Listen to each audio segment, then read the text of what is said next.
Guys, আজকে কিন্তু আবারও বেরিয়ে পড়লাম। আজকে পুরো ভিডিওটা কিন্তু দেখো, অনেক ইন্টারেস্টিং ভিডিও হতে চলেছে। ভীষণ এক্সাইটেড আমি, জানো তো। আর এই দিকে দেখো, বাড়ি থেকে বেরাতে না বেরাতেই ঝমঝম করে বৃষ্টি চলে এসছে। দেন আমি একটা জায়গায় দাঁড়িয়ে গিয়েছিলাম, তারপর চলে গেছিলাম রিমাদের বাড়িতে। আর এইখানে দেখো এই পুচকেটার অবস্থা এত মিষ্টি, তোমাদেরকে কি বলবো। তাহলে এবার বলি আমি কোথায় যাচ্ছি। আজকে যাচ্ছি আমার অনেক পুরনো একটা বান্ধবীর বাড়িতে, প্রিয়াদের বাড়িতে। ওর সাথে আমার ক্লাস 5-এর বন্ধুত্ব। এই যে দেখছো না আমাদের 3 মূর্তি, আমরা অনেক পুরনো বন্ধু, জানো তো। অনেক দিন পর আজকে প্রিয়াদের বাড়ি যাচ্ছে। আর ওদের বাড়ির ওইদিকে রাস্তাঘাটগুলো দেখো, জাস্ট অসাধারণ, এত সুন্দর লাগছিল। তার মধ্যে বৃষ্টির ওয়েদার, ভীষণ ভালো লাগছিল। আর এখানে দেখো ওদের বাড়িতে পৌঁছে গিয়েছি। তারপর ও আমাদের জন্য রান্না করছিল আর আমরা পাশাপাশি একটু হেল্প করছিলাম ওকে। অ্যাকচুয়াল আমাদের জানো তো কোনো প্ল্যানিং ছিল না ওদের বাড়ি যাওয়ার। হঠাৎ করেই রিমা আমাকে সকালে ফোন করলো ওদের বাড়িতে যাওয়ার জন্য। আর প্রিয়াও সকালে ফোন করে বললো, এই বৃষ্টির ওয়েদারে আয় না, বিরিয়ানি বানাই, অনেক আড্ডা ফাড্ডা দেবো, অনেক দিন পর একটু খাওয়া দাওয়া করব, সবাই একসাথে একটু থাকবো, ভীষণ ভালো লাগবে। তো আমাদেরও ভাল লাগছিল না, বোর লাগছিল, সেই কারণেই ওদের বাড়িতে চলে গিয়েছিলাম। আর এখানে দেখো প্রিয়া আমাদের জন্য বিরিয়ানি করেছে, ভীষণ সুন্দর হয়েছিল খেতে।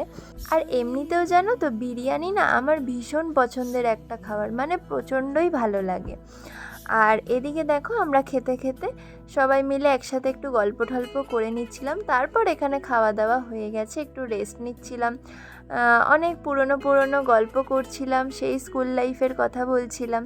আর সত্যি বলতে কি জানো তো, স্কুল লাইফটা না প্রচণ্ড ভালো ছিল, প্রচণ্ড মিস করি, বিশ্বাস করো।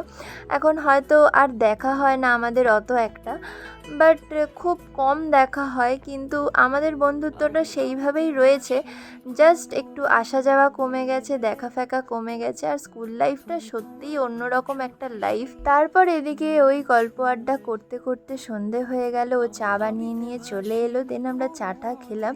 আর বৃষ্টির মধ্যে তো আটকে গেছিলাম অনেকক্ষণ, বেরাতে আর পারছি না কোনো রকমভাবে। বৃষ্টিটা একটু কমতেই আমরা ওখান থেকে বেরিয়ে গিয়েছিলাম। আর ওই দিকটা না গ্রাম সাইড টাইপের, এত ভালো লাগছিল, মানে কি বলবো তোমাদের, ভীষণ ভালো লেগেছে। আজকের দিনটা অনেক সুন্দর কাটলো আমাদের 3 জনের। এদিকে দেখো ও আমাদেরকে বাড়ির কাছে ছেড়ে দিল আর আমরা হাঁটতে হাঁটতে আসছি।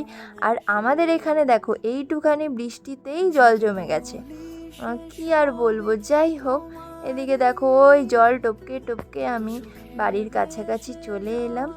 চলো, টাটা।